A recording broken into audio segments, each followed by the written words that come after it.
This Microsoft 365 digital event. Let's get started.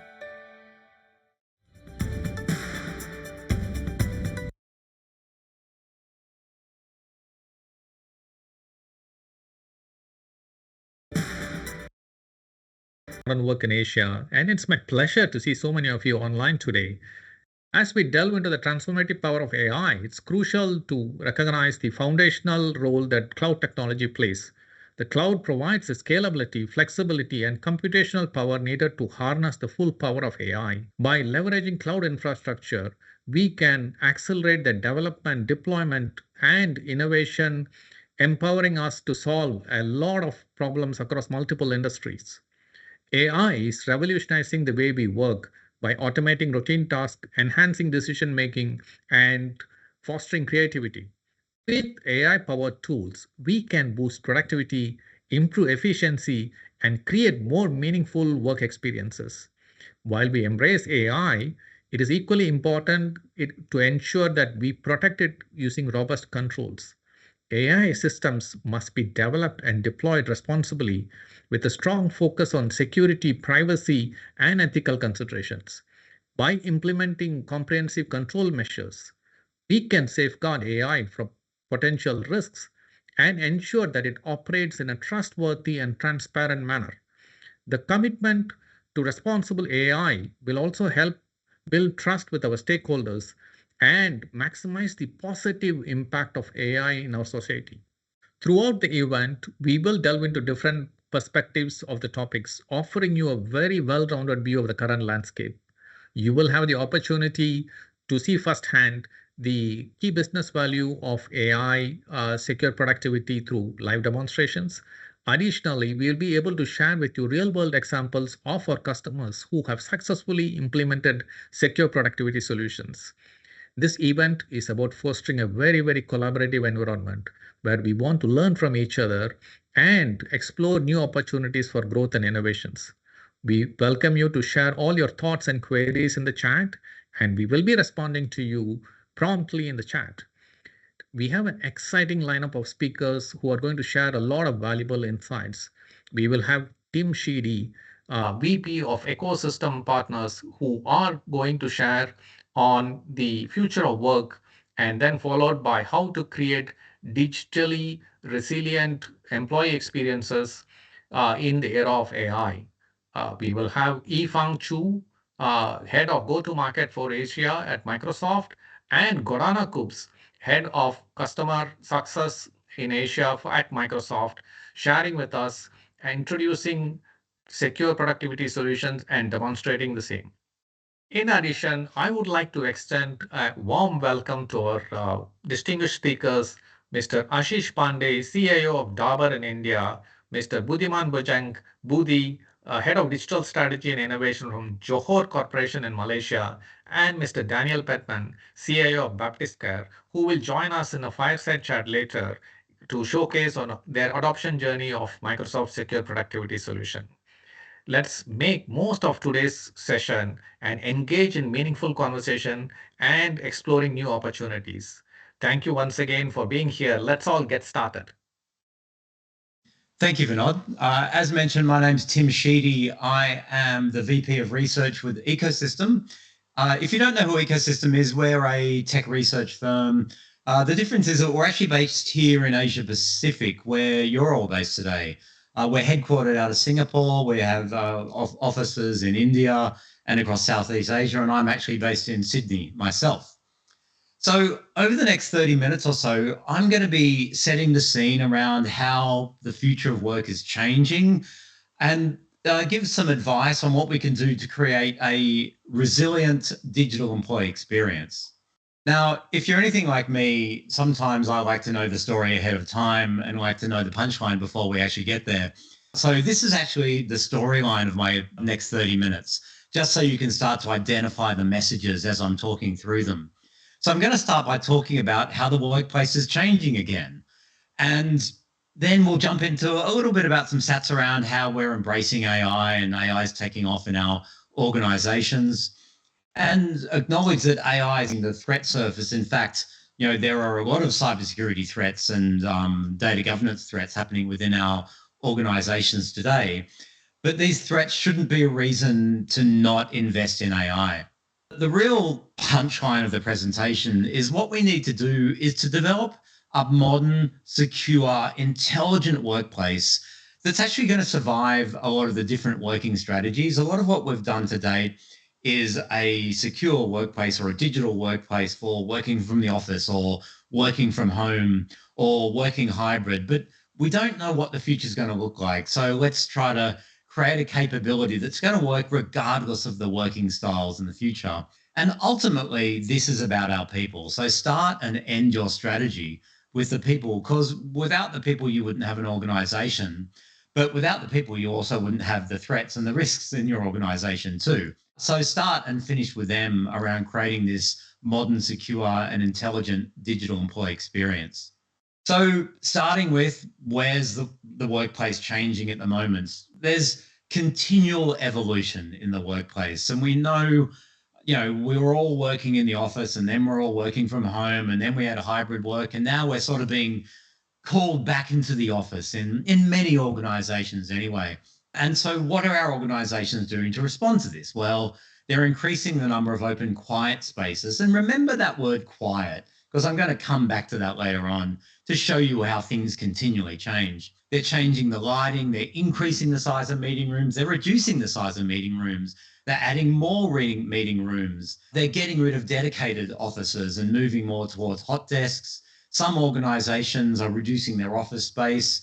Some organizations are even creating outdoor working areas for those that have respiratory issues. And obviously there's all the investments in furniture and different setups in the offices, to cater for the changing needs of the employees. So I guess the message from this slide is that there's lots of change going on in our offices to meet the changing needs of the employees and the businesses. Now, I mentioned that, yes, we're being called back to the office. This return to office is sort of on. A lot of it depends on the industry, it depends on the country. And the reality is that there are some organizations profiting from this, right? I heard some statistics from Asia Pacific a couple of days ago that's saying tech vendors are starting to try to hire from organizations that are calling people back to the office. Because a lot of the tech vendors are saying, actually, we offer flexibility and you don't have to work in the office if you work from us. So some people are using this return to office as an opportunity to hire some of the great staff. But the reality is that it's not just employers calling people back to the office.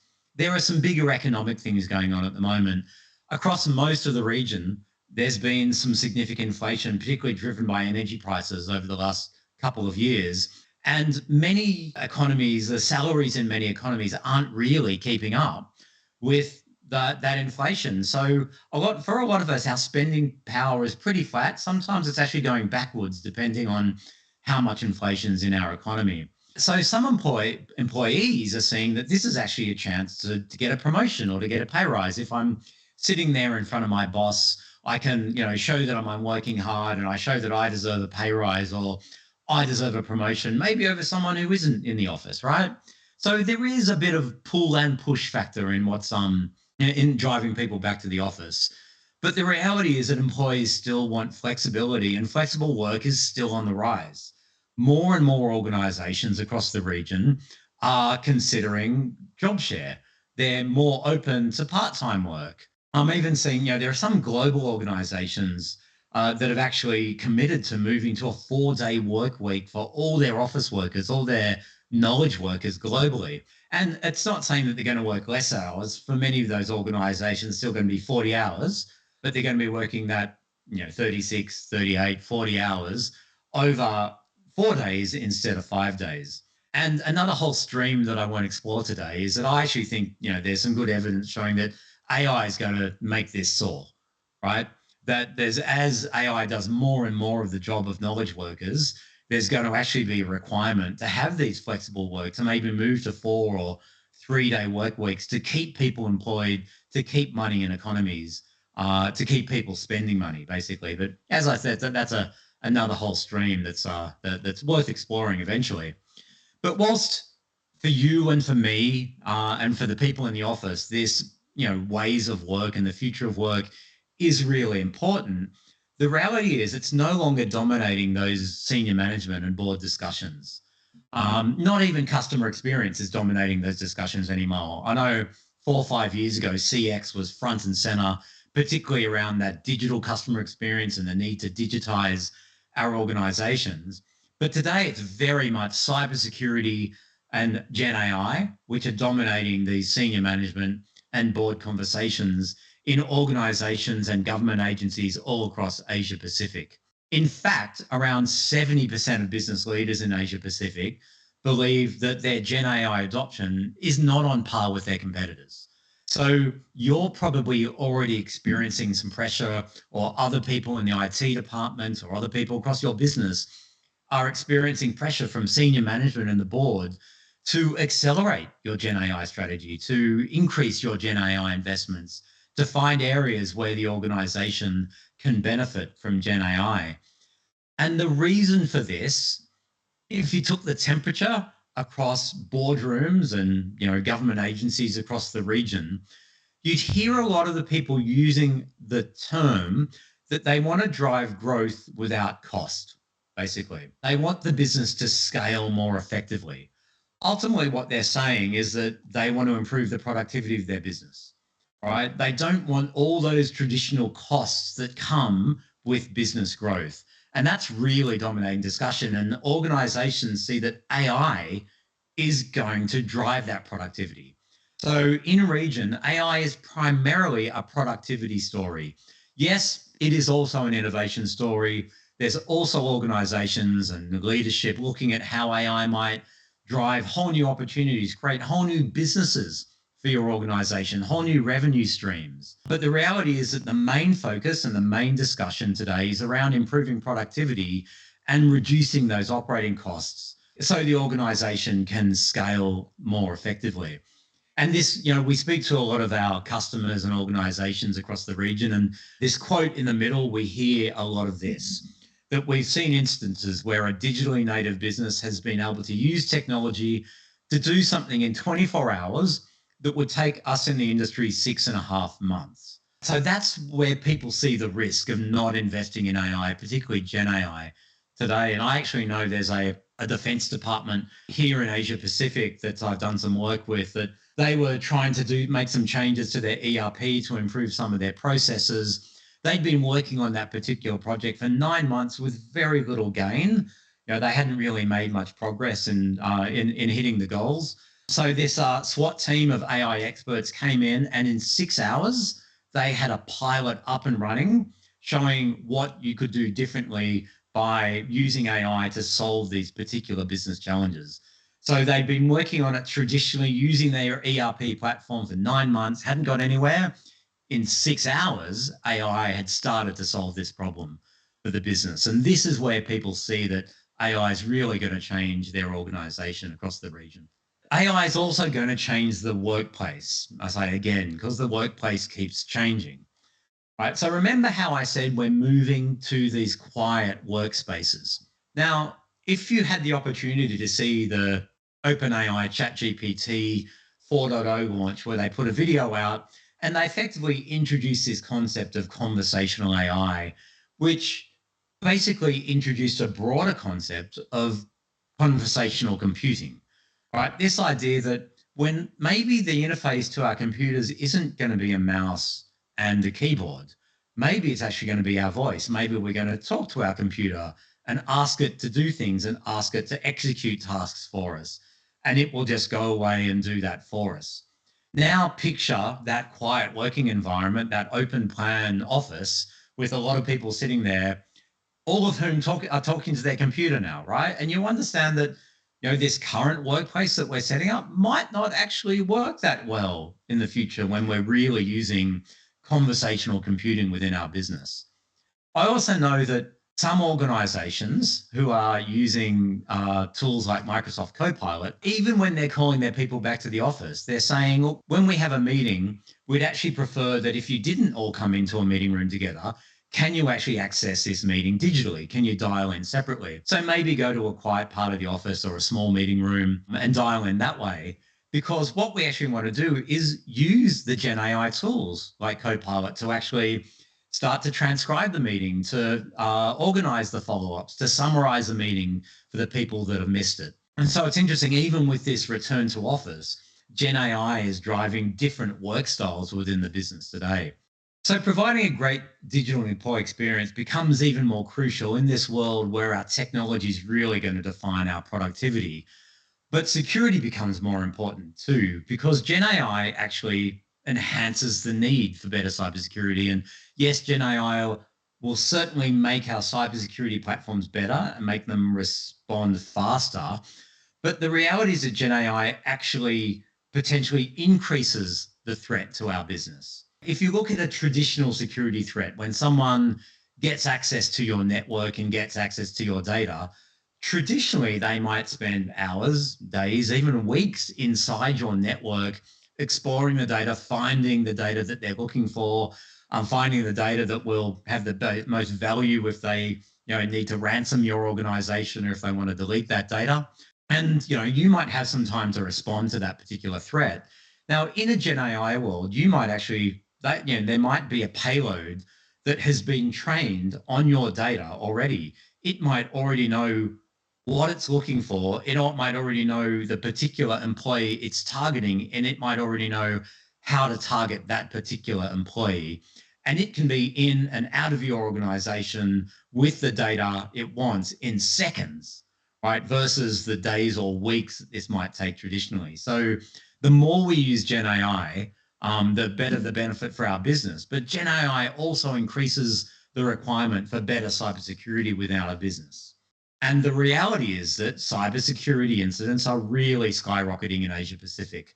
Now, I put Russia and the USA on this chart, I guess to give you an idea of where we're headed, right? Because they are ahead of Asia Pacific.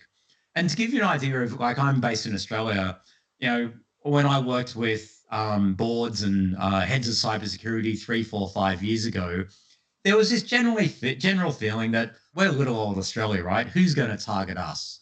We're not worth targeting. I'm a mid-sized organization in a small country.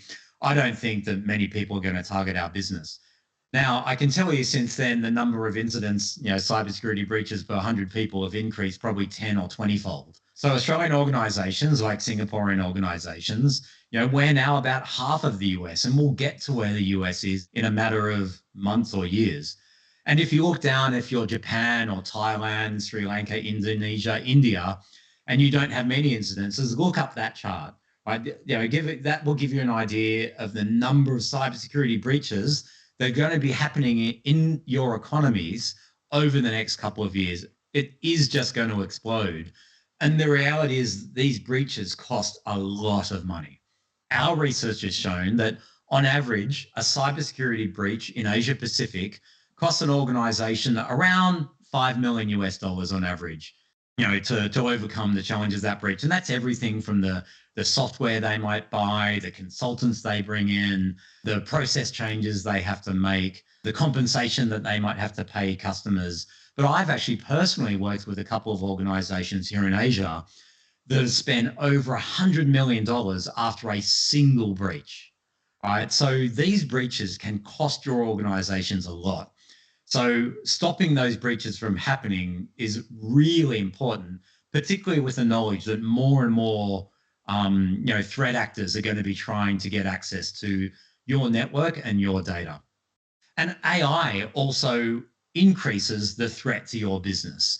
On this slide, I have just a bunch of organizations that have used AI poorly, that has impacted the reputation of their business and sometimes impacted the finances of their business. One of the biggest ones that you may have heard about is Zillow, a real estate organization in the US. They had an algorithm going out buying houses and selling them for more. That was how their algorithm was set up. It went and bought a lot of houses and then the market crashed. So basically the challenge with that AI algorithm is it didn't adapt to changing market conditions. Now, I believe they ended up getting rid of around 2,000 employees. They shut down that whole business unit. And I think it cost them around $200 million after that AI made a significant mistake that cost their money, that cost their organization a lot of money. But it's not just, those sorts of breaches. We hear about racial bias in health algorithms, and I've heard about that in the US, UK, and multiple countries, even here in Asia. There was a great example early this year where a customer who bought a bereavement fare from Air Canada went onto the chatbot and asked it some questions around discounts and getting money back on those fares. And turns out the chatbot gave wrong advice. Now, Air Canada told that customer, well, that's your fault. The customer took them to court. Quite amusingly, Air Canada told the judge, we can't be held responsible for the acts of our chatbots, right? And the judge, quite rightly went, well, yes, you can, right? And Air Canada lost that case. After COVID in the UK, this again happened early this year, the government sat down and went, well, we had all these AI tools to try to help us catch COVID, to try to help us stop the spread of COVID. How well did they work? And they actually found out that none of them did anything. There was a lawyer in the US that used ChatGPT to find out some case precedent for a particular speech he was giving in court. Turns out that those cases weren't real, right, at all, right? ChatGPT hallucinated them. Down in the bottom left-hand corner, we have an example of where a publisher used AI to write an article. And you can see it's done a great job where it says the Worthington Christian, open brackets, winning _team _mascot, close brackets, right? That's not good writing for a newspaper, right? Or a website. So AI didn't do a very good job there too. There are chatbots. There is a medical chatbot particularly designed for people with eating disorders that was encouraging people to take action that might make their eating disorder worse. So AI has made a lot of mistakes and it's not perfect, but your AI is really only as good as the data that you feed into it. So data governance is really crucial for AI. And yes, organizations across the region get that, right? So 47% are saying that they're at the beginning of their journey, really improving their data governance and compliance. Some are improving their data quality, interoperability, consistency. I'm not suggesting this is the right approach, but some are saying, well, what we're going to do is centralize all our data so we can manage and govern and secure it in one place. And only 6% of businesses are at the point where they're saying their data is fully governed and that they've unlocked their data for AI. So not many are there yet.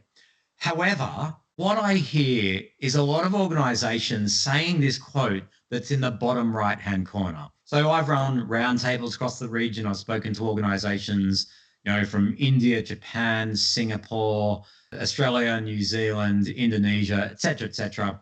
And I hear this quote or quotes like this a lot, that we're saying we've stopped all our AI initiatives until all of our data is properly governed. Until then, we just don't feel AI can be trusted.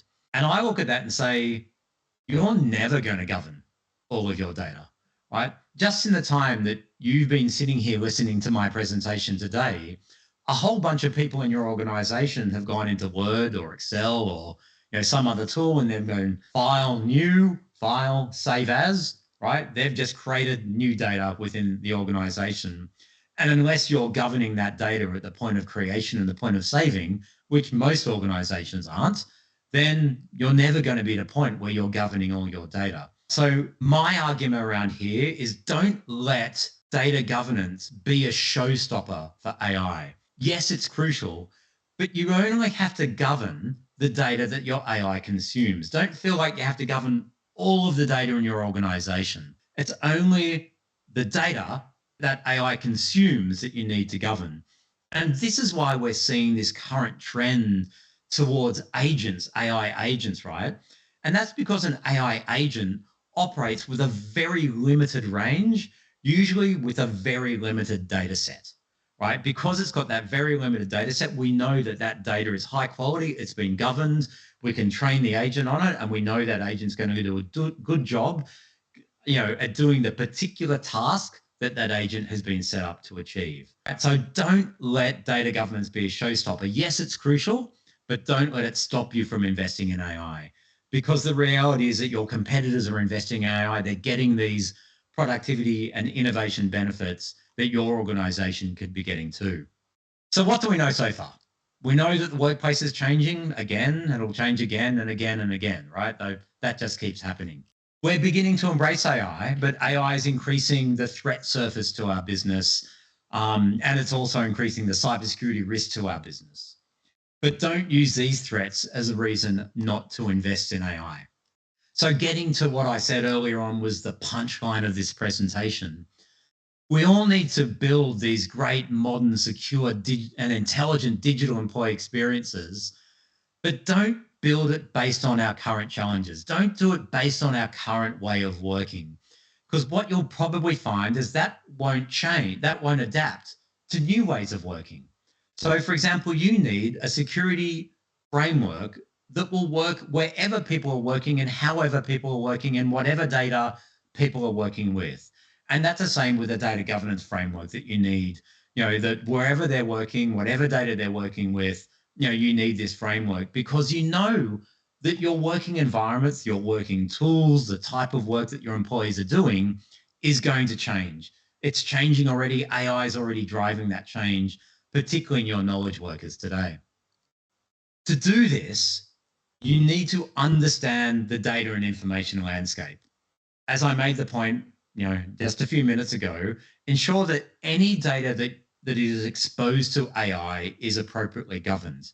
I actually argue I help clients with their Copilot implementations, whenever they put in Copilot, I say governance should just go hand in hand with this, right? Because you're going to be feeding data into Copilot. You want to make sure that data is trusted data, because if your employees use Copilot and they come up with an answer that isn't trusted, then your employees might not want to use Copilot again.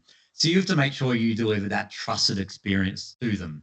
So decrease your attack surface using AI and automation. I mentioned earlier that Gen AI, and the broader automation landscape will actually help your organization overcome those cybersecurity and those data governance challenges faster.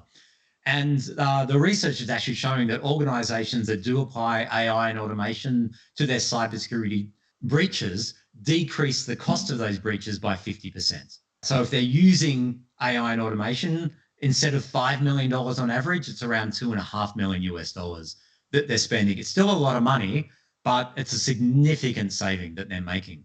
Take that security first approach to Gen AI.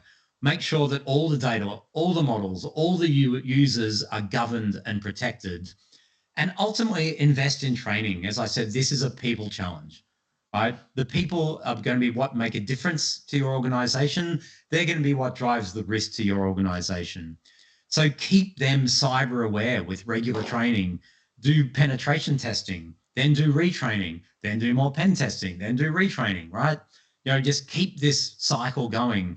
This isn't just a one-off. We've trained our staff so that they're aware of the security risk. You have to keep reminding them because the security threats and the governance threats keep changing, right? I actually know one organization, and I'm not suggesting this is a good idea because I don't think it's a good idea, but this shows the extremes some are going to, that when they do pen testing, if people fail that penetration test, so if they click on that link in the email that they shouldn't have clicked on, that they've been trained not to click on, then there's actually a clause in their contract saying they can be fired.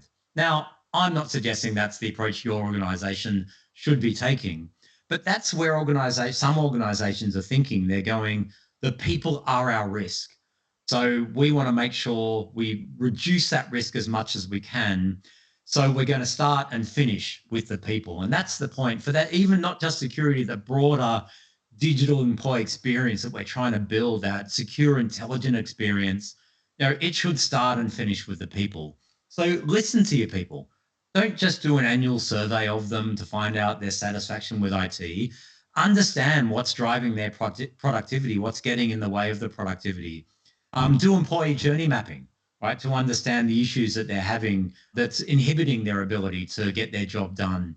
And go back and keep resurveying them. Measure your digital employee experience. Now, I think we should do this regularly. And the reason is that we're continuously investing in this digital employee experience. We're putting in better security, better governance, better observability, better tools to keep our employees productive when they're sitting there on their digital devices. But often we don't understand the payback because we never actually benchmarked in the first place. So if you can measure it today, soon, understand what the current usage looks like, because that helps you build the business case for the next investment and the one after that. Because you can actually show that by making this investment in this certain cybersecurity platform or tool or capability or governance, you've actually increased productivity and reduced threats by a certain amount. And you can prove that. It can prove that value to the business. Now, support personal devices. Many organizations still don't do this. They say we support, the official devices. They say don't do work on your personal devices. But I can guarantee that if you say don't do work on personal devices, then your employees probably are. Because if you say don't do work on personal devices, there's probably a good chance that you're not supporting all the tools that your employees want, like Gen AI. And I know across the region, people working in government agencies, even tax departments in government agencies in the region. I've spoken to these individuals and they've said, yeah, my agency's actually banned the use of Gen AI, but I find it really useful. And I can't do it on my computer because they've blocked it. So I do it on my phone instead.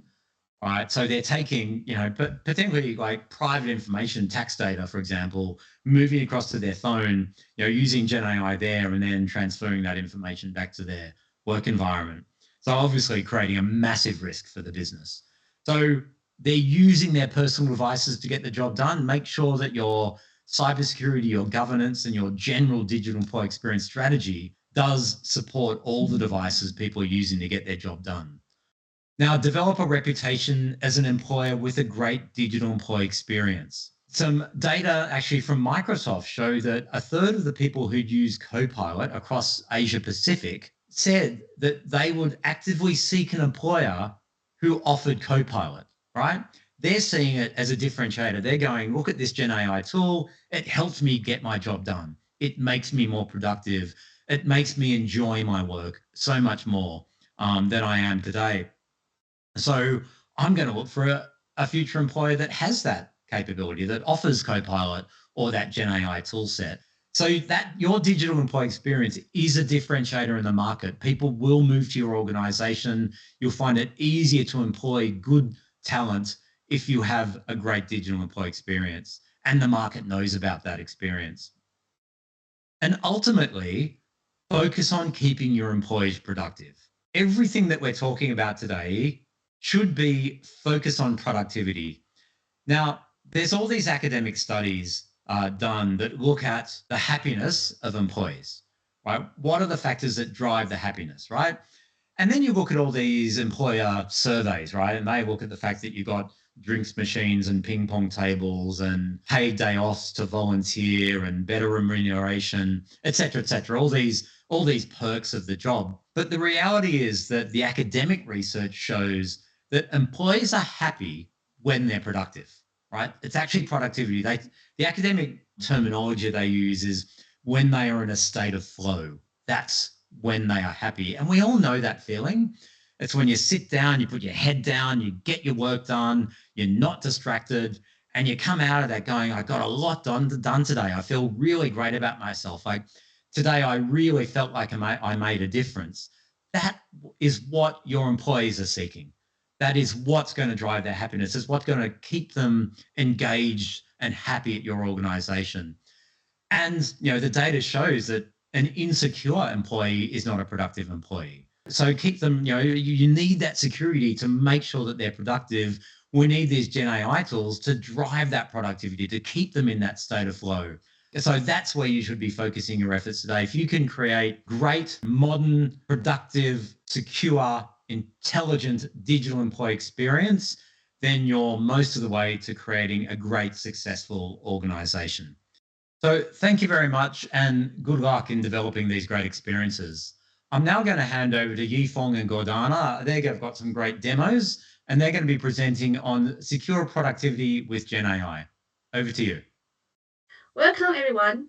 Today, I'm excited to share how Microsoft Copilot and Microsoft 365 E3 are transforming the way we work by leveraging the power of AI to enhance productivity and security.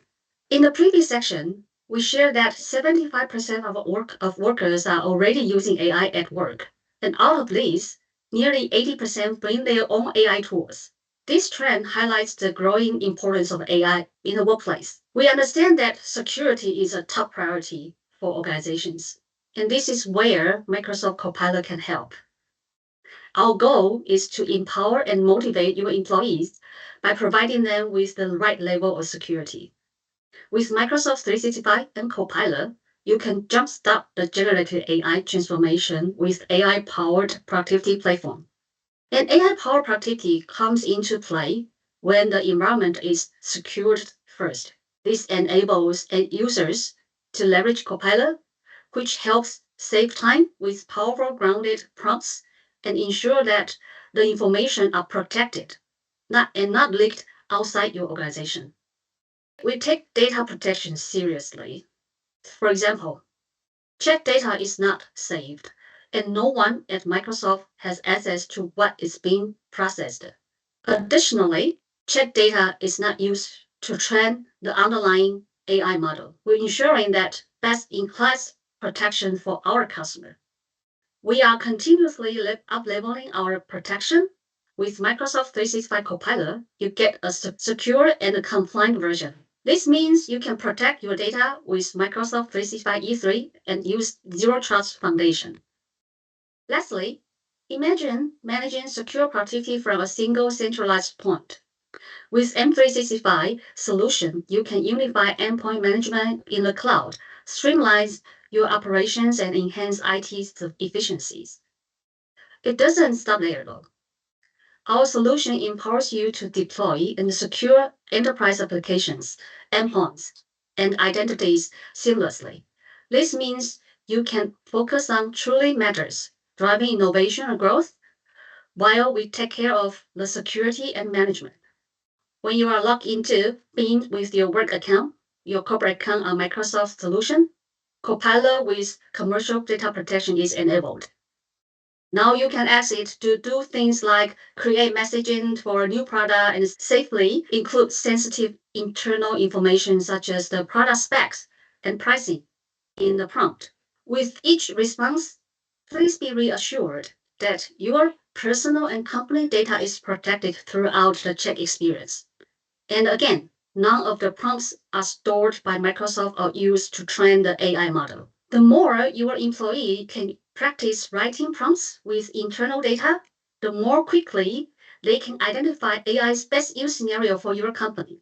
If you know your employees are using public web services, now you can clarify which AI-powered chat to use to maintain data protection for your organizations. Copilot is embedded across the Microsoft 365 apps, including Teams, Outlook, PowerPoint, Word, Loop, White Paper, etc. I've been using it for several months, and it has significantly enhanced my daily productivity. Copilot truly is my best and the most trusted partner in the workplace. Think of Copilot as an orchestrator, seamlessly integrating with your existing Microsoft 365 solutions. Built on advanced large language models, Copilot enhances your productivity by leveraging the capabilities of tools you already use. And in Microsoft 365 E3, we will provide you with even more powerful productivity features. Importantly, all of this functionality operates within strict compliance boundaries, ensuring that your data remains secure and protected all the time. So, dear customers, let's take a moment to reflect on the challenges you might be facing in IT management today. Are you struggling with time constraints, limited manpower, or the needs to keep up with the latest technological advancement? And how are you managing the increasing threats of cyber attacks? With Microsoft 365 E3 and Copilot, you are not just adopting a tool. You are embracing a comprehensive approach to secure productivity. Let's work together to unlock your organization's full potential. Thank you. Let me pass to Gordana. Thank you, Yifan. Hi, everyone. My name is Gordana Copes, and I'm the Regional Business Lead for Modern Work CSU in Asia. Let's talk about Copilot. And I think the best way to talk about Copilot is to talk about how I use it in everyday life. It makes me very, very, very efficient. And if I was to pick 3 main reasons for Copilot, it's to use it in Teams for meetings that I've missed, in Outlook for summarizing lengthy emails, not to miss any action points, and number 3 is for helping me with the blank page in front of me when I have to put a document together. It gives me ideas on a topic that I'm to think about and write about. And please keep in mind that this is one thing to take away. It is Copilot. It's not autopilot. You have to check what the output is. However, in my case, it gives me ideas and kills my fear of the blank page when I'm writing a document. Now, let's take a look at some demos of Copilot in various Microsoft 365 applications. Let's go to Outlook. Now, let me ask you something. How much of your day is spent trying to catch up or just go through your inbox? For me, that's my action points. It's my work to do. Everything is in inbox. So Copilot can summarize long email threads and provide the summary with citations to each email that it refers to. In this example, all I have to do is select the summary by Copilot to get it to work for me, and it will quickly scan through the email threads and give us the summary with citations. So let's take a look. So if you click on summary by Copilot, in a few moments, you will see that Copilot scanned through the long email thread and gave a summary of the most important things that matter to us. It also provides the citations, you see these small numbers, and references to where it found this information. So if we click on citation 1, we will see which email it is actually referring to. Now, if you are done with the summary by Copilot, you just click on it again, and it will be minimized, and you can go back to working on your email. Therefore, Copilot lightens the load. As we just saw, Copilot summarized long email threads quickly, and we were able to navigate through the summary with linked citations. Hope you found that interesting and very efficient. Now, let's go to Teams and take a look at the Copilot in Teams. Teams has changed collaboration forever. It can also be hard to keep up with all the chats and all the calls that you have every day. So let's see how Teams can help you be more efficient. We can select Copilot from here, from the ribbon, and start the conversation with it. We can say, okay, we want to get the short summary of the meeting that happened so far. Maybe you were a few minutes late. So we can click on recap the meeting so far. It gives you suggestions of all the prompts you can use and gives you the summary of the meeting that took place based on the recording of it or the transcript of it. So just don't forget to hit record. It can also tell you how the group feels about the industry status and the inventory status of their project. It will comb through the references and give you the summary of what all is there. You can also ask what questions are still unresolved. It will give you the summary of all the discussions that happened and what all needs to be talked about in the next meeting. You can see how you can unlock the magic of efficiency and make the effective meetings. And let's take a look at the Copilot in PowerPoint. You select the Copilot icon when you want to make a new presentation. Create a presentation about, and then it gives you the text box to fill in. And in this case, we want to talk about Copilot in PowerPoint. You press send, and you will get the outline. You can also go for the optional buttons, select add to add more text. You take a look at new topic, and then you press send, and you will get additional information in Copilot. You can select generate slides, take a second, and provide you with a presentation overview. You pick the one that you like, you say keep it, and you're done. All right, so let's talk about security. I don't mean to scare you, but the cyber threats have grown tenfold. The speed, the scale, sophistication of cyber attacks today is increasing rapidly for both our customers and for Microsoft. When someone falls victim to a phishing email, the average time for an attacker to access private data is only 1 hour and 12 minutes. The global scale of it all is just astounding. We are seeing the 10 times increase in password attacks, growing from 3 billion to 30 billion in just 1 year. The number of organized attack groups is also growing. Now we are tracking more than 300 significant threat actors, up from 200 last year. Cyber jobs, therefore, are feeling 10 times harder. If it was not daunting enough, we are facing unprecedented complexity of cybersecurity, making cyber jobs really, really hard. Organizations on average have about 80 different security tools. Not only that, they have to stitch these together to integrate them with the rest of the IT landscape and make sure that the data and insights flow seamlessly across and get them to work effectively together. Add to it the global security talent shortage that organizations are facing today, with 4 million security jobs unfulfilled worldwide. You can add to all this the challenge of highly complex regulatory environment.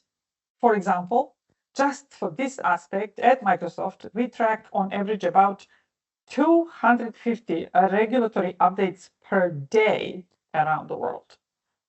Now, we also know that our adversaries are very, very creative. From malware generation to vulnerability discovery, to customizing exploits, to password cracking, to phishing and social engineering, to disguising malicious code, to command and control communications attacks, and to deepfakes with data, email, and voice, they're just plain scary. We know that we can use GenAI for good and to be more efficient and to be more accurate and to even cure cancer. But AI is expanding the attack surface. Gartner estimates actually by 2025, which is not far away, only 3 months, GenAI will account for 10% of all data produced. And bad actors know they can use GenAI to be more efficient and more accurate. They will use AI in all kinds of creative and persistent but maleficent ways. Therefore, security teams need better outcomes. To address these challenges, everyone in the security community is looking for 3 things. Number 1 is to be more secure against the growing threat landscape, which is evolving and changing for us internally, as for the organizations that we serve that want to accelerate the adoption of AI solutions. Number 2 is supporting complying with the increasingly complex regulatory landscape. And number 3 is lowering total cost of ownership, omnipresent asked by our organizations. We need to achieve cost savings that can be reinstated and reinvested into business and also find operational efficiencies. And they're looking for ongoing proof of value of each of these. All of this is even more critical today in the age of generative AI. So let's take a look how one of the customers solved this with Microsoft solutions. As one of the biggest banks in Europe and one of the world's leading digital banks, defending against threats is crucial for ING. They had built a fragmented and complicated landscape of security tools over time and wanted to consolidate them to better protect themselves across private, public, and multi-cloud environments. ING deployed end-to-end Microsoft Security Platform and shared with us that right out of the box, the tools were already detecting security events and being a game changer for their business and threat hunting in particular. ING combines Microsoft Threat Intelligence with its own intelligence and has found that the seamless connection of the Microsoft products allows them to pinpoint malicious events. ING team is now able to be more proactive and improve its security posture, therefore lowering the threats that they see every day. So let's take a look at what the Microsoft portfolio of security products is. We have Microsoft Defender for Endpoint. The threats are no match to our solution. With MDEP1, you get attack surface reduction, next generation protection, and centralized configuration and administration together with APIs and integration. All of this is applicable across all the platforms we know today: Windows, macOS, Android, and iOS. Let's talk about the use cases actually and the scenarios that our customers preferring. So who is the target customer for MDEP1?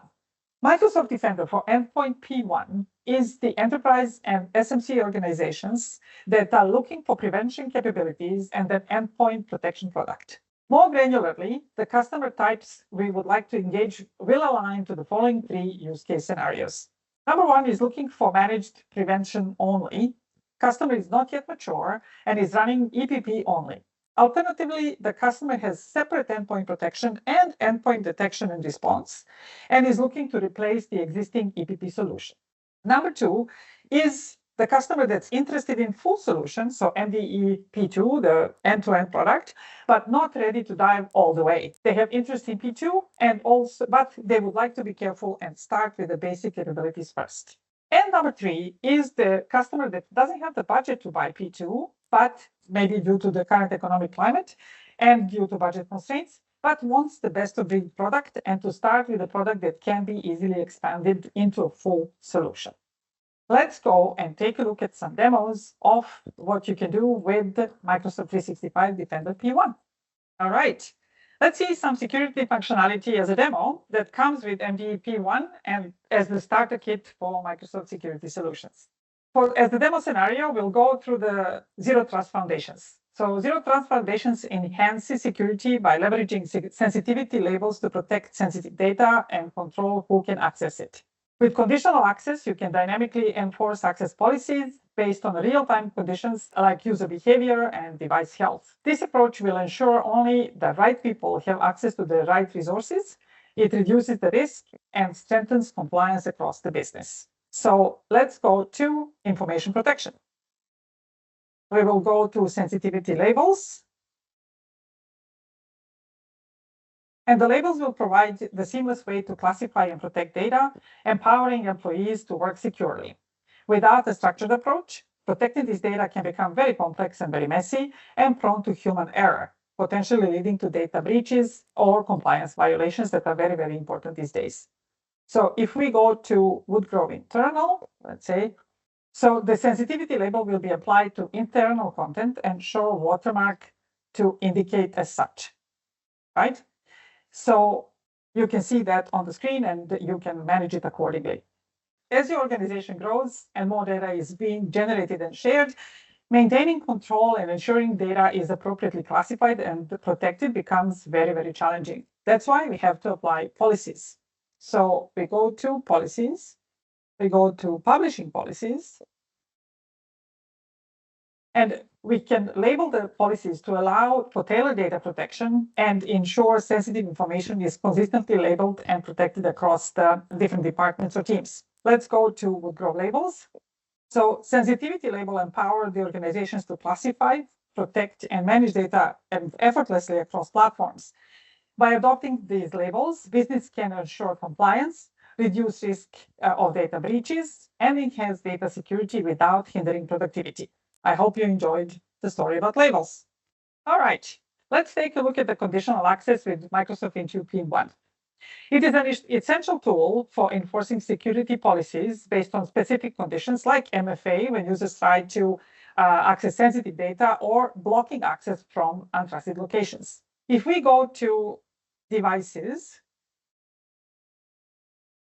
and then we take a look at the managed devices, and we take a look at the conditional access, it will enable us to customize policies to meet the organization needs while allowing users to do their best work from wherever they need to be. So if we take a look at the policy snapshot, you will see the list of policies, the state, the creation date, modify date of each of the policies. So let's take a look at this one where it's required compliant devices. We will see the details of each policy and show the specific users that were included or excluded from it, the target resources and conditions of the policy. So let's take a look at the conditions. Conditions of each policy can include device platforms, locations, client applications, or filter for devices. So if we take a look at the access control,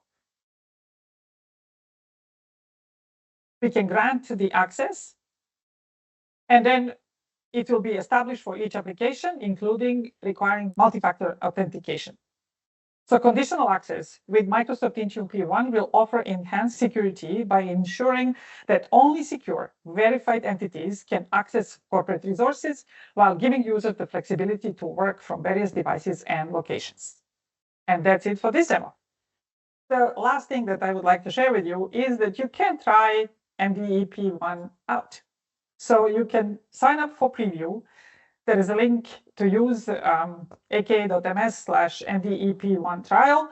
You can sign up for the preview trial of 90 days, and then when the trial is over, I am sure that you can contact our account teams and discuss the purchase of the license for MDEP1. For our existing customers, you can find more information about the MDEP1 on our security.microsoft.com website. The portal experience will be based on your customer license, so it's either P1 or P2, and it will show you only the relevant pages. I encourage all the customers that have P1 license to discuss going for the full suite of products and to get account teams to provide you with a test license for P2 so that you can see the benefits of the full solution. Hope you found all the stories from real life, demos, and all the information very valuable. And now I will turn it over to my colleague Vinod and our panel of industry experts for a discussion on the benefits of using Microsoft solutions end-to-end in their environments and ideas to share with colleagues from various industries. Vinod, your floor. Welcome back. Today we have the privilege of hearing from three distinguished customers who have successfully integrated our secure productivity solutions. Joining us today are Mr. Ashish Pandey, the Global CIO of Dabur from India, Mr. Budiman Bojang Budi, the Head of Digital Strategy and Innovation at Johor Corporation, and Daniel Petman, the CIO of Baptist Care. They will be sharing with us valuable insight on how security and collaboration solutions can work hand in hand to protect users while boosting productivity. Let's begin with the introduction. Ashish, if you could start with you, if you could just introduce yourself and what you do at Dabur. Thanks a lot, Vinod. Thanks a lot, Microsoft team, for having me over here. I'm Ashish Pandey, and I'm Global CIO for Dabur. I look after all digital and tech initiatives across the world for the Dabur, and I think I will love to see most of the people who are Dabur lovers over here. So thanks, and thanks for having this awesome discussion. Thanks, Ashish. Now let's hear from you, Budi. Hi, thank you, Microsoft and the rest of you guys for making this session today. I am Budiman Bujang. I'm the head of digital strategy and innovation for Johor Corporation. Johor Corporation is an investment holding company in Malaysia. So we have 4 subsidiaries, 4 verticals that we have, and I oversee the digital transformation group wide for the entire group of companies. Thanks, Budi. Daniel, we could also have a short introduction from your side. Hi everyone, I'm the Chief Digital Information Officer at Baptist Care, which is a large Australian not-for-profit which works in the aged care and community services space. In my role as Chief Digital Information Officer, I'm looking at IT operations, I'm looking at IT innovation, cyber and risk, digital transformation, and a lot of data and analytics. Thank you, Daniel. Now let's deep dive into the topics. We have heard a lot about the transformative power of generative AI in enhancing efficiency and automating tasks. Budi, this question is to you. What are the trends you're seeing in workforce and more specifically within your own organization, and how is it impacting your organization? Thank you for the question, Rajiv. Over at the Johor Corporation, we focus on 3 elements, which is people, process, and innovation. So we previously, during our digital transformation journey, we started back in 2021, and we put a heavy focus on embedding technology within our digital ecosystem. And then we realized after the years of driving the digital transformation is that we realized that having technology without having a full leverage or capacity being enforced to the people within the organization comes to no use. So we kind of pivot our digital strategy to focus on 3 elements, which is people, process, and innovation. So we look into the business processes, we really look into the blueprint of our entire digital ecosystem, and we look at the areas of where we can increase efficiency and productivity. So that's where we embark on the journey of automation for efficiency. And this has been pivoted again by increasing the use of AI to automate the tasks, which leads to higher efficiency and productivity.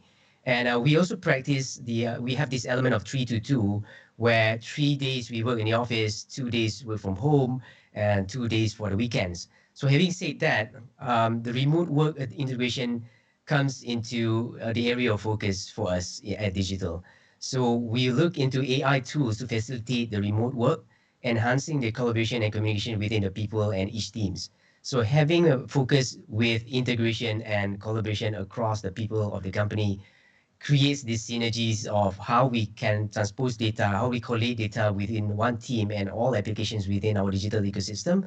And we encourage the people, we embark on a DNA where we have this cultural reset project that we have in Johor Corporation. And one of the element is digital fluency.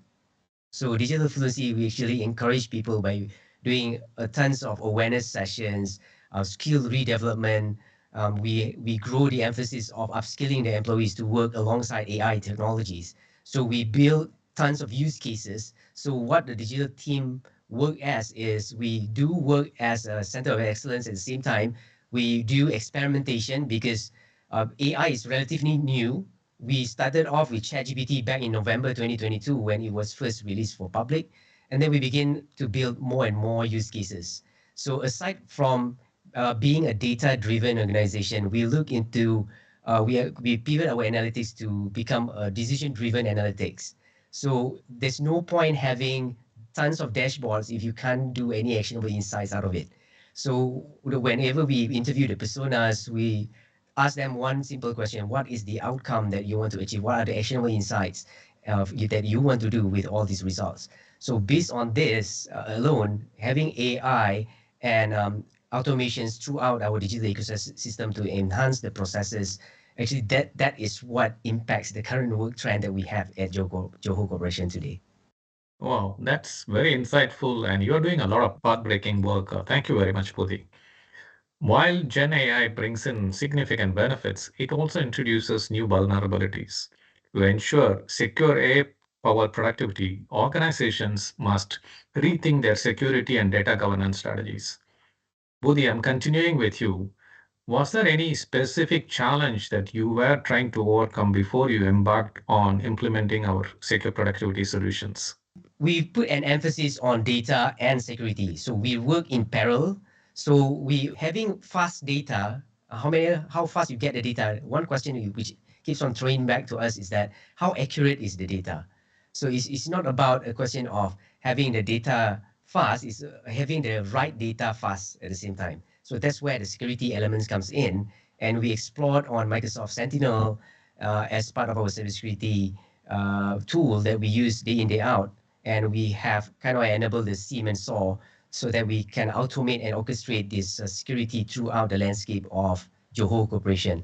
And the security part of things is that we embedded zero trust framework throughout the organization. So we don't trust anyone, we don't trust any devices.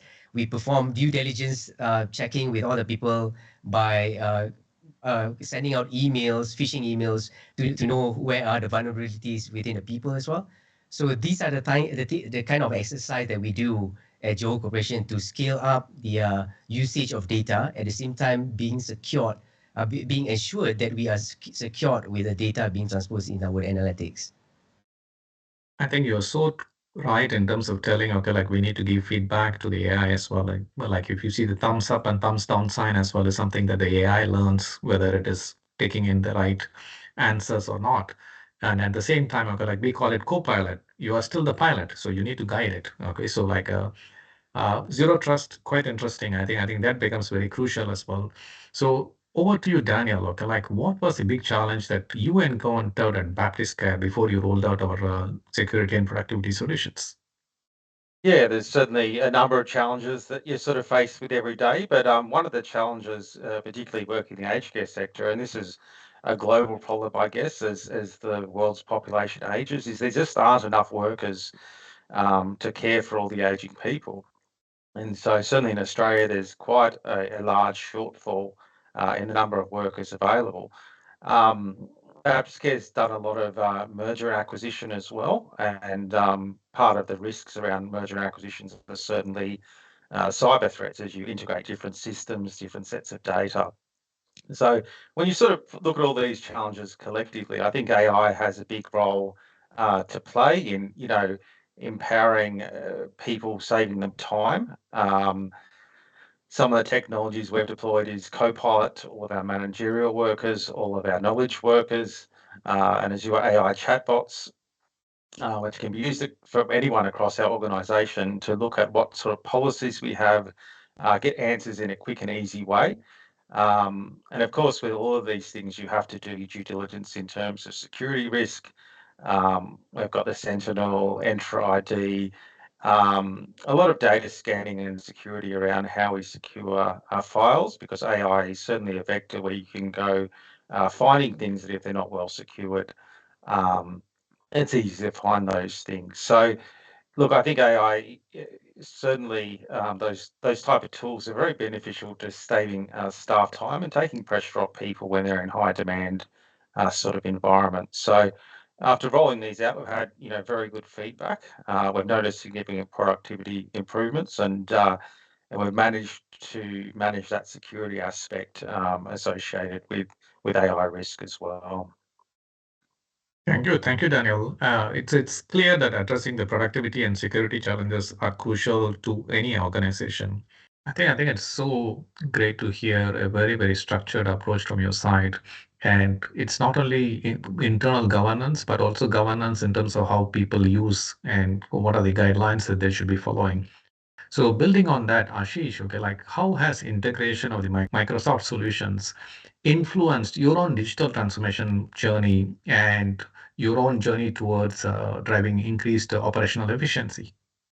That's a very interesting question, Vinod. And when I'm doing some solutioning, when I'm doing any transformation journey, when I'm embarking, I want to reduce complexity. That is one of my primary aim. And with Microsoft and bringing the entire ecosystem of products and things, it actually becomes very easy and seamless. And over the period, how things are evolving, I'm very much impressed with that. The reason is that you have options that I can take things separately, I can bundle them, or I can switch, I can remove, and effectively all management from one console. That's the beauty. So that is why I'm saying that simplicity and complexity, those are like uh, a stark away positions which one can take. Yeah. And this is where I'm loving it. That's the reason primary. And I see that overall bundling in a lot of things coming it from one singular provider, which is very trustworthy. That makes our life very easy. And second is about that the whole unique level of collaboration which good people brought in and the good companies brought in. That creates that kind of culture where I know that what is the best which is happening in the industry and why I'm not embarking on that journey.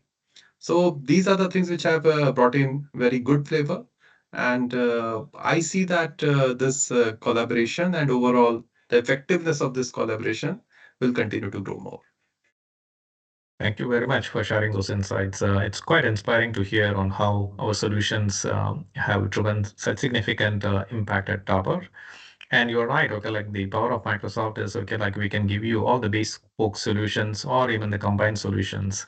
And the power is in your hands in terms of how to effectively utilize that. Now, continuing with you, Ashish, how have you seen the communication and collaboration aspects within your organization improve after you rolled out our solutions? It's significant, Vinod. It's significant, and I actually come across very few organizations who are not using collaboration tools of Microsoft, to be honest. And nothing for or against any such products. Yeah, every product has their own beauty. Uh, but when I see the ability, the way Teams has evolved, again, this is a journey, right? I've been going through the overall product and the product portfolio in last 4 5 years. Uh, the way things have changed within Microsoft. Uh, Somewhere in 2018-19, we started realizing that cloud shift is pretty huge, it's pretty big. And we were not taking collaboration space as that uh, going through that significant change. Of course, COVID brought in that shift as well.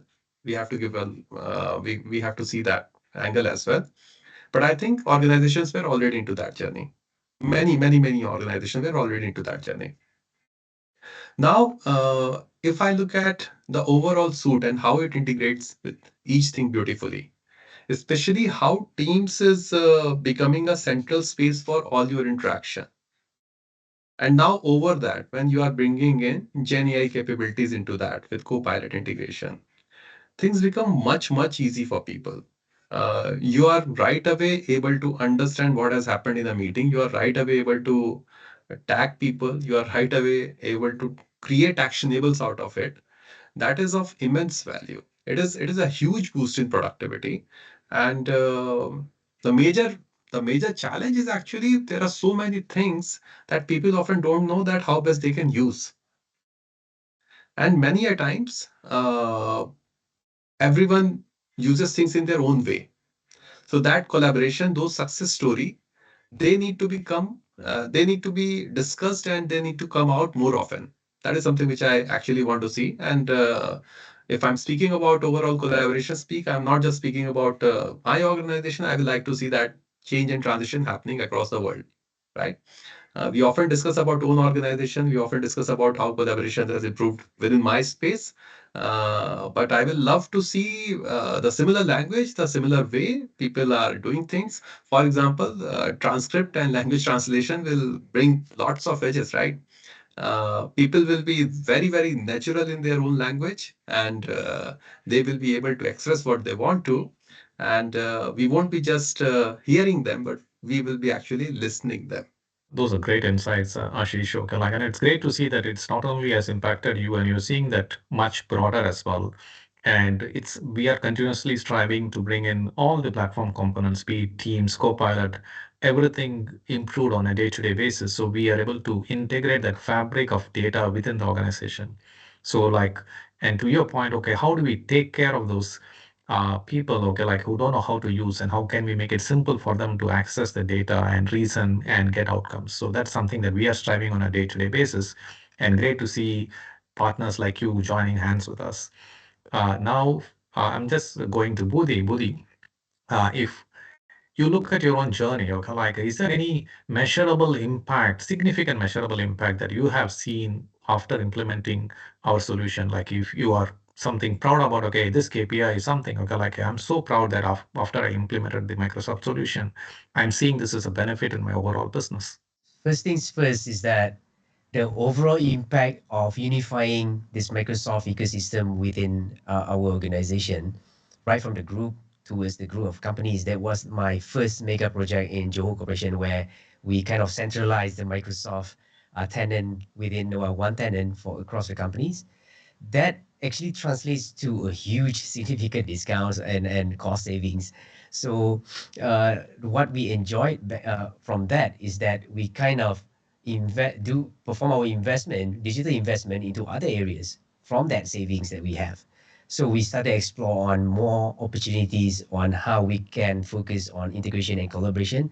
Then having said that, one thing that I want to add on from what was discussed earlier is that I've never ever saved any files on my laptops.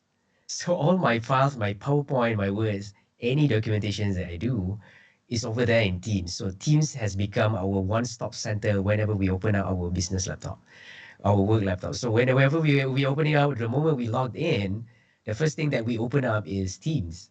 And then we start to go through the files, whatever files that you want to work on, and you can kind of share the files across the organization without, and you can even work concurrently on the same file across. I think this is the things that most people don't really want to talk about, but like I said, small little thing counts, right? So this actually boosts up our productivity, especially when we are rushing towards a deadline. So we do an online team meeting working on one single file, which is on the cloud, which is on Teams, SharePoint, and whatnot. And then everyone adds up all their elements, all their components within the same file itself. So rather than I mean, the traditional way of doing things back then, before this came about, is that people tends to send the files over the email, refer to the attachment. This is the amendments that I've done. Please fill up your part and whatnot. So gone are the days for that. We work on the same file as and when we have that time that we want to focus on, and then you can see the updates being done from other team members as well. So that is another thing that we actually noticed, and we had this podcast session to drive the awareness session, and we have this thing which is called tapao sessions. Tapao is actually takeaway, food takeaway. So we call it tapao sessions, so that the takeaway from the session is the technical knowledge the sharings that we've done with everyone. And then this actually, the time savings from all those is the significant reduction of time that we have from all these productivity boosts and all these manual processes that we have done. It actually frees up the employees to focus on something more valuable. So we pivot people to focus on how they can deliver values for the organization instead of running a mundane kind of task based on the traditional JDs and whatnot. So the question that I always ask the employees is that you need to ask yourself, how valuable are you in your organization? So if you don't come to work, how easy is it for me to replace you? If the answer is yes, the answer is yes, the company can immediately hire someone else to replace me next week, then you are not creating enough value for the organization. So try to find that niche factor so that you are delivering values aligning with the aspiration of the business, vision and mission. And sometimes each financial year, there are specific business targets that we want to achieve. So for example, we started off with 100% decision making through analytics. That was our moonshot back then in 2022. And then cloud first was one of it as well. And then there's variations of technology embedment within our ecosystem. And now the latest one is AI first. We want to look at how AI can be brought in within our digital ecosystem, because I'm driving the EA as well for the organization, the enterprise architecture. So we kind of pivot the blueprint to embed AI within each of the business processes. So whenever we have these sessions with the employees, we always ask the question of, do you have repetitive tasks? So because that can be tackled by RPAs. And then we look into SOPs. We work with the governance team to look at the SOPs for each divisions, each departments, and we look into opportunities where technology can replace all these processes. Once it is replaced, we have proven that there is an efficiency increase, which most likely be more than 40-50% if you use RPA and other AI tools being embedded into the processes. And then we throw back the questions to all these respective people managers saying that, what are you going to do with this efficiency increase with the people? So the 3 R's always come into mind. First one is reskilling. Either you reskill them to do something more valuable for your department and divisions. The other one is relocate.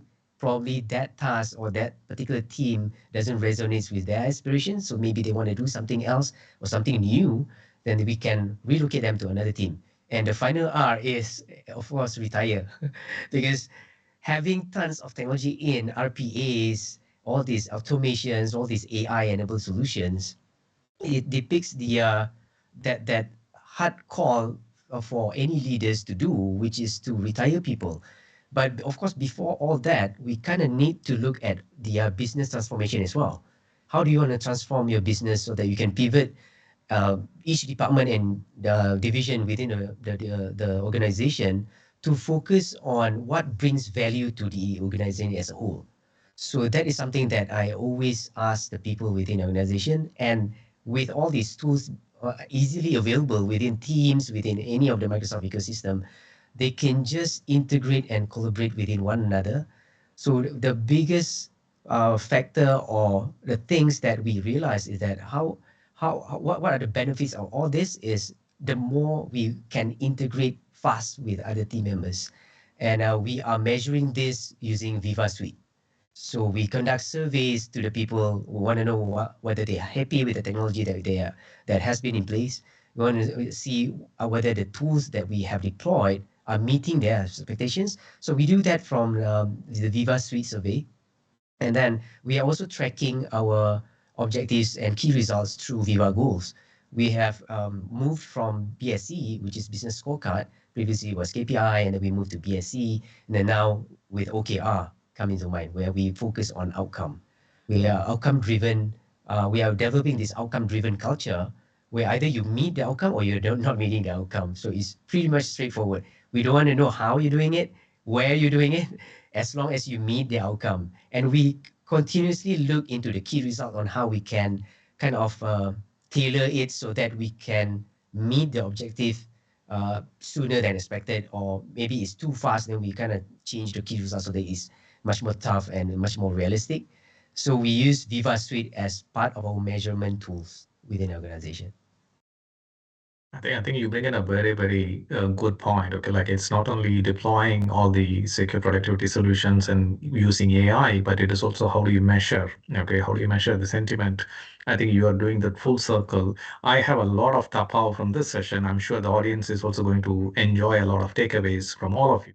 Now, moving on to Daniel, okay, like have you experienced as well a significant business benefit, okay, like after you implemented our business solution, something that popped up in your organization as like this is amazing, okay, like, and we have got a significant ROI from the Microsoft solution.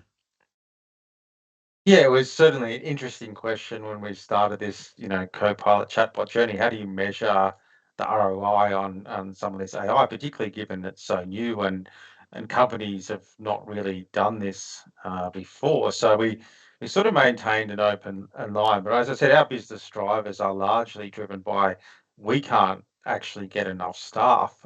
That's the biggest challenge that exists in our business. And then the more staff we have, or the more staff that we can free up, the more services we can deliver, the more we can grow as an organization. So time saved was always going to be an important metric for us in measuring the success of these initiatives. So one thing we were very careful to do as we deployed this technology was doing a lot of surveying of staff, and we asked a lot of questions around how are you using these tools, what are you using it for, what type of time saving are you seeing?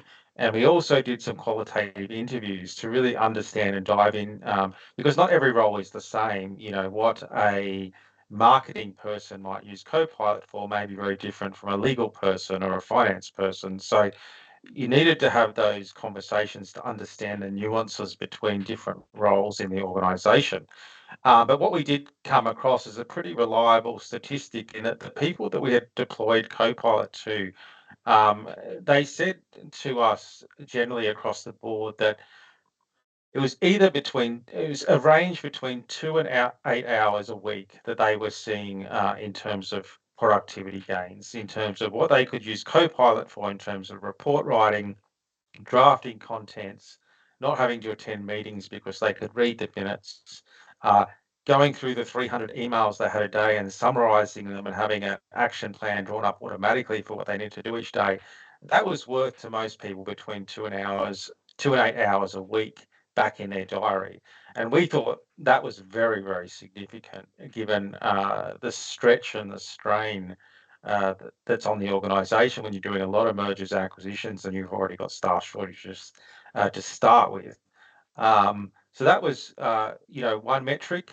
We also used Microsoft adoption dashboards. We were very keen to make sure that Copilot was being adopted. You don't want to invest in these licenses and have people stop using them or lose momentum. And we know that we're in the high 80 percentage in terms of people who have that license deployed to them. They're using it regularly because we can see it on the dashboards. We can see the actions that are being taken in Copilot. And we know that's a high percentage. Look, there's always a few people who Copilot may not fit their role, or there's some churn in the company, a position has moved on and a new person's coming in. So that sort of accounts for that 10, 15% where we don't see regular usage, but it also helps us target where we're not seeing regular usage. Is that just not a role that's suitable for this technology? Or is it someone we need to go and upskill? Is it a new person to the organization that hasn't been through all the previous training we had before? I think we sort of measured momentum as well. So in the chatbot case, what we really wanted to see is as we loaded in more content, we will see increasing number of questions being asked a week, and we'll see increasing interaction with that chatbot. Because again, we know that translates directly to time being saved. And we know in many cases that people are getting better answers than they would if they're trying to locate that information manually, or they're asking someone that doesn't really know the detailed information. So we've tracked and seen a steady increase week on week, month on month of questions being asked going up and feedback being given. Of course, you always want to have a metric in there. I always say a good metric for security incidents is that it's zero. And of course, we haven't had any security incidents as part of this generative AI rollout, which is quite pleasing as well. The last thing, and this is not really quantifiable as such, but I think you can't understate the cultural impact of rolling out this AI technology. We are, I think, at the the early stages of AI. I think if you look in 2, 3, 5 years' time, you're going to really see AI become, the backbone of a lot of organizations.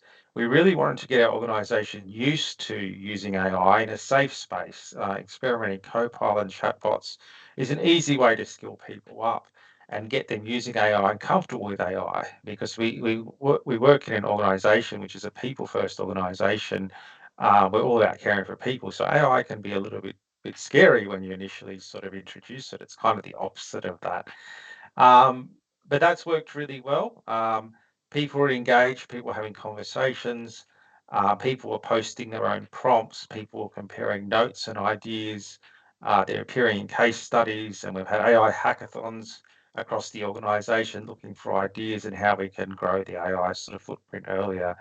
So I think it's a mix of qualitative and quantitative, and you need to be measuring it regularly. As I said, AI is a product. It continues to evolve. It's not a one and done. It's not you roll it out there and stop.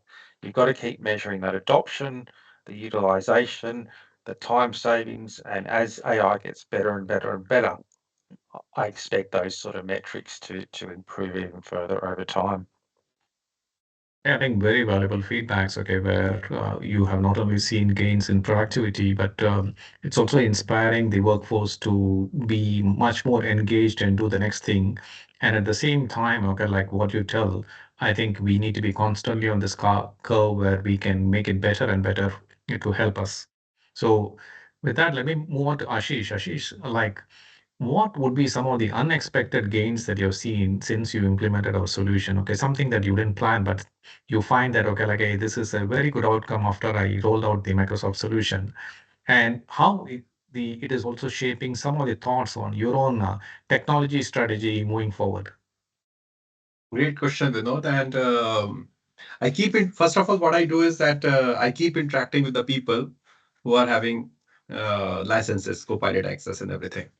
And I keep pondering that how we are using. One of the things which we are also doing is that we are also tracking adoption. And we have made some of our own, like there are elites, there are people who need catching up. So we have made different kind of cohorts, and we keep reporting on them as well. So that is one thing. And second is about that, as I said in my earlier conversation as well, that everyone is using it in different way. The best way where I'm seeing is how people are disseminating the data. So let's say that there's some Excel, and you are doing different kinds of pivoting, you are doing different kinds of formulas and all those things. That kind of thing is kind of wherever people are able to give the right kind of prompts, they are able to get good help out of it, and they are able to actually answer the questions right away. So that is something which is a huge help. Second help is about going through the documentation. So one of my colleague, he was doing some comparison. So basically, there was an RFP where we were doing different kinds of comparison between the different kinds of responses submitted by multiple parties. This became way easy. This became really easy, and he was doing all the comparison. He was creating comparison charts out of it. All the documentations which are in different format, we are bringing into the similar analogy and comparing them. It becomes very easy. And the best part that now we have agreed, we have aligned that next time, whenever we are doing any RFP, of course, it is with different partners and third parties. Yeah, we are going to give them a link. So every party will be having their own link, so that even we don't have to push those links to SharePoint or anything. So that is how we are thinking to run the show over here. So immense help. Yeah, I think thanks for sharing those valuable insights. Okay, it's quite impressive to see a lot of tangible benefits and use cases that you are able to realize. And I think even for the audience, okay, like I'm sure collectively they are going to learn about new use cases as well, like the ones that you are thinking about RFP is all new things that, okay, like everyone can use. And there is also now Copilot and SharePoint that helps you compare a lot of files at the same time. So the with each passing day, okay, like the functionality gets even better and better. Now over to you, Bodhi. We have a lot of customers, okay, like who are looking towards the future. They all want to implement AI tools.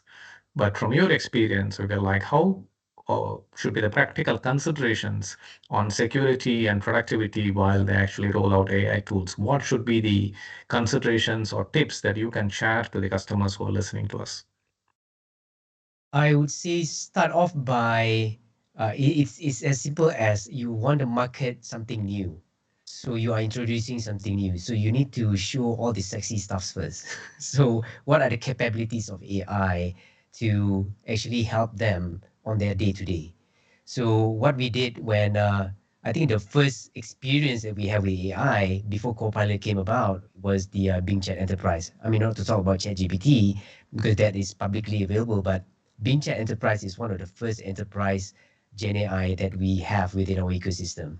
So what we did was we built up tons of use cases. We experimented it first, and once we kind of collate all these successful use cases that we have done throughout the experimentation, and we share them across the people of the within the organization through all these awareness sessions that we have, and we share them what are the values we are getting out of it, and how we can map out whatever gaps that they are having right now. So the easiest quick wins is those documents that they need to generate some descriptive elements.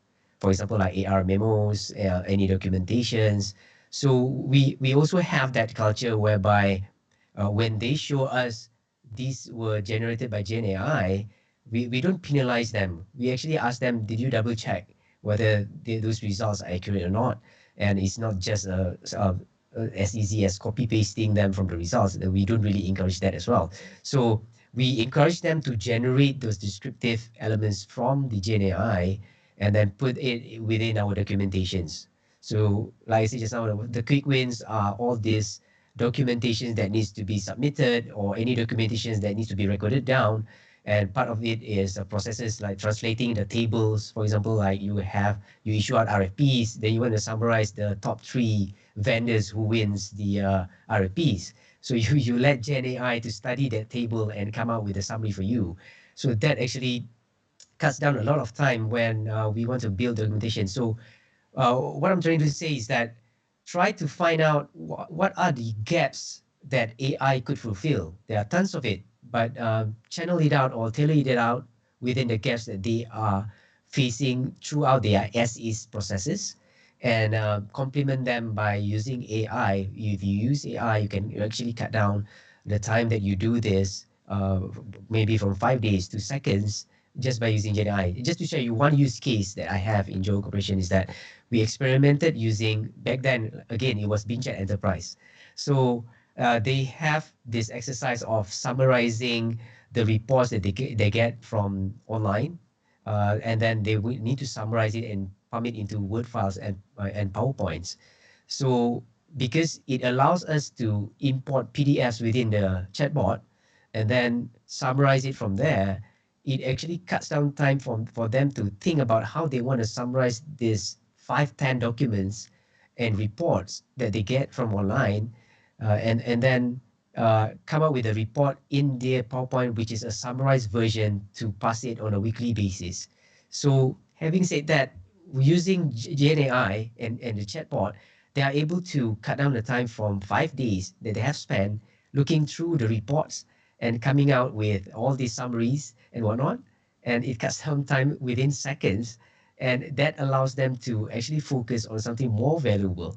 So, like I said, yeah, my advice would be to the people out there, if they want to embark on the AI journey, try to fulfill all these gaps, all these quick wins that you can do with Gen AI. Basically, Gen AI it is generating an AI content for you from the information that is available out there or within your organization.